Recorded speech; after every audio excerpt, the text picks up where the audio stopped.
2 दिवस राहिले आणि हा प्रवास एवढा स्पेशल होईल असं मला कधी वाटलंच नव्हतं. इथे मी ना शूट करण्यासाठी रेडी होते आणि रेडी होण्याच्या चक्करमध्ये चिया सीड वॉटरच प्यायला विसरली. परत फटाफट रेडी होऊया.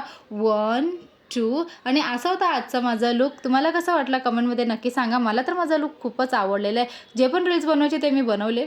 सकाळी 7 वाजता उठून फटाफट रेडी होऊन हा असा मेकअप केला मी. आता सगळ्यांना होत आहे, आता मला फटाफट फेस वॉश करून टिफिन घेऊन परत जॉबवरती जायचं आहे. खरंच चला ना त्या बायकांना ज्या म्हणजे साडी वेअर करून घरचे कामं करतात. इथं मी साडी घालून सीड्या उतरू शकत नाही.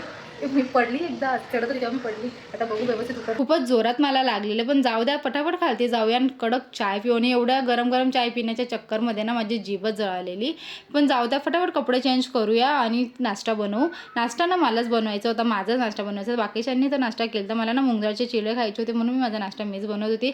फटाफट चिले बनवले, त्यानंतर रेडी झाली आणि आता मी चालली जॉबवरती. तुम्हाला मराठीमध्ये व्लॉग कसा वाटला कमेंटमध्ये नक्की सांगा आणि चॅनलला सबस्क्राईब करा.